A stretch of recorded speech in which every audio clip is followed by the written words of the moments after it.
Punjab Khyber Pakhtunkhwa election असुद notice case में supreme court ने दोनों सूबों में इंतखाबात 90 रोज में कराने का हुक्म दिया है। इंतखाबात के हवाले से अदालत आलिया के फैसले से बहरान खत्म होगा या नया बहरान जन्म लेगा, इस बारे में अंदाजा लगाना कोई ज्यादा मुश्किल नहीं है, क्योंकि मौजूदा हालात में हुकूमत इंतखाबात कराने के हक में नहीं है। यह बहस अलग है कि हुकूमत ऐसा क्यों नहीं चाहती, लेकिन मुल्क के माशी हालात, सैलाब से होने वाली तबाही और अमन व अमान के हवाले से बदलती हुई सूरत हाल इजाजत नहीं देती कि इतनी बड़ी एक्सरसाइज की जाए। यहां बजट में कमी की जा रही है, मरात कम हो रही हैं, आमदन के संजीदा किस्म के मसाइल हैं, डॉलर्स काबू में नहीं आ रहा है, महंगाई आसमानों से बातें कर रही है, गरीब तर होता जा रहा है। इन हालात में मुल्क की तमाम सियासी जमातों में इक्तदार की रस्साकशी जारी है। मुल्क की डूबती मईशत को बचाने के लिए कोई भी संजीदा दिखाई नहीं दे रहा है। इतबा चौकड़ी से हालात इस नहज पर जा पहुंचे हैं कि एक ही दिन में डॉलर की कीमत में 18 रुपए 98 पैसे का इजाफा हुआ है, जो तारीखी है। डॉलर 266 रुपए 11 पैसे से बढ़कर 285 रुपए 90 पैसे पर पहुंच गया और ओपन मार्केट में इसकी वैल्यू 290 से जायद है। जबकि डॉलर की जिस ग्रे मार्केट को खत्म करने के दावे किए जा रहे थे, वो खत्म होने की बजाय मजीद बढ़ती दिखाई दे रही है और डॉलर ब्लैक में 320 रुपए से जायद पे फरोख्त हो रहा है। डॉलर की हालिया कीमत में इजाफे से अंदाजा लगाया जा रहा है कि मुल्क की मईशत पर कर्जों के बोझ में 1800 अरब से जायद का इजाफा हो गया है। सबसे सियासी रस्साकशी शुरू हुई है इन दिनों से लेकर अब तक तकरीबन डॉलर 102 रुपए 5 पैसे महंगा हुआ है, जिसने मुल्क की मईशत को तहोबाला करके रख दिया है। डॉलर की बढ़ती कीमत के साथ अब वो सियासी जमातें भी हुकूमत पर तनकीद कर रही हैं, जिनकी वजह से इब्तदाई तौर पर माशी बिगाड़ शुरू हुआ जो संभलने का नाम नहीं ले रहा है।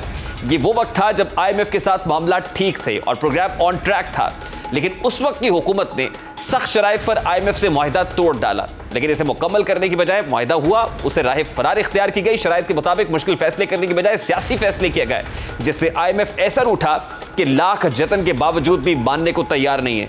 आज उसी जमात के सरबराह इमरान खान ने डॉलर की बढ़ती हुई कीमतों पर ट्वीट करते हुए लिखा कि हुकूमत तब्दीली की साजिश के जरिए साबिक आर्मी चीफ ने मुजरिमान के टोले को मुल्क पर मुसल्लत किया, कौम इसकी भारी कीमत अदा कर रही है। इमरान खान का मजीद कहना था कि PDM की 11 माह की हुकूमत के दौरान रुपए की कदर में इंतहाई गिरावट आई है और रुपए की कदर 62% कम हुई है, जिसके नतीजे में अवामी कर्जों में 14.3 ट्रिलियन रुपए का इजाफा हुआ है। दूसरी जानिब आज स्टेट बैंक कबल अज वक्त IMF की शराइत पूरी करने के लिए मॉनेटरी पॉलिसी का ऐलान करते हुए शरह सूद में 3% इजाफा कर दिया गया है। इस 3% इजाफे से शरह सूद बढ़कर 20% तक जा पहुंची है। स्टेट बैंक के मुताबिक शरह सूद को बढ़ाने का मकसद अफराते ज़र में इजाफे और मालियाती इस्तेहकाम को लाहक खतरात को रोकना है, जबकि नए इन्फ्लोज आने में ताखीर का सामना है, जिससे ज़खायर पर दबाव बढ़ रहा है। स्टेट बैंक ने गुज़श्ता सिर्फ 17 महीनों में शरह सूद में 13% इजाफा किया है।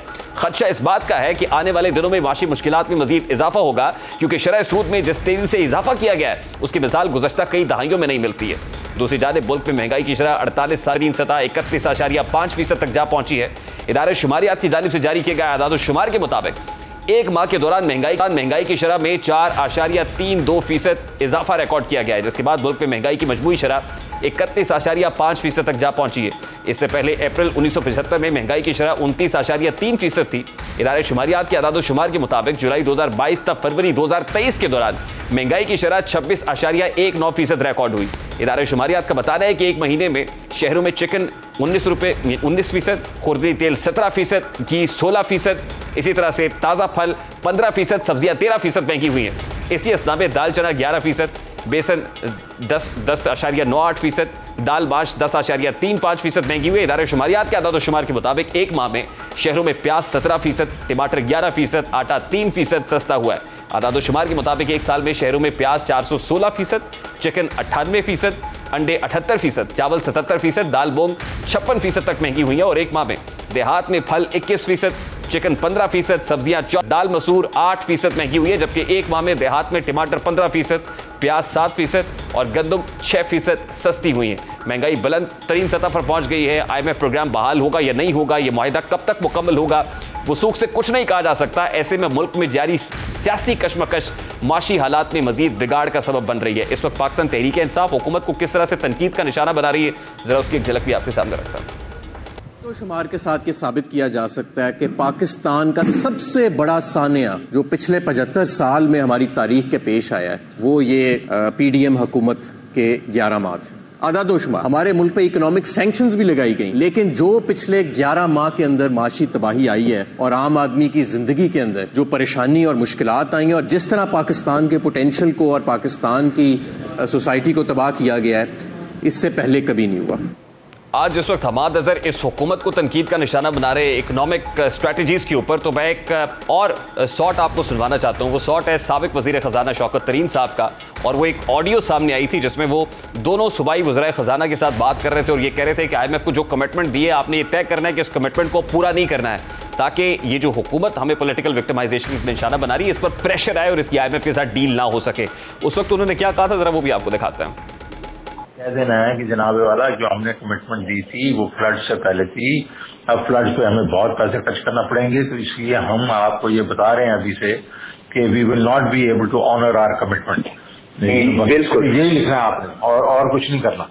तो वो जो है ना, दैट्स ऑल वी वांट कि वो उनको इनके ऊपर जो प्रेशर पड़े, ये अपना खींच रहे हैं, हमें अंदर करवा रहे हैं, हमारे ऊपर टेररिज्म की चार्जेस कर रहे हैं और ये बिल्कुल स्पॉट फ्री जा रहे हैं, वो नहीं होने देना ना हमने। अब ये 29 अगस्त 2022 की बात है। आज जब पॉलिटिकल टर्मोइल बहुत ज़्यादा है, पॉलिटिकल स्टेक होल्डर्स बैठकर बात करने के लिए तैयार नहीं है और इकोनॉमी एक बहुत बड़ा चैलेंज है, एक अफरीद की सूरत में हमारे सामने आ खड़ा हुआ है, तो ऐसे में क्या हम मुतहम्मिल हो सकते हैं कि सियासी बढ़ के मारें, सियासी नारेबाजी करें, सियासी कशमकश में इजाफा करें?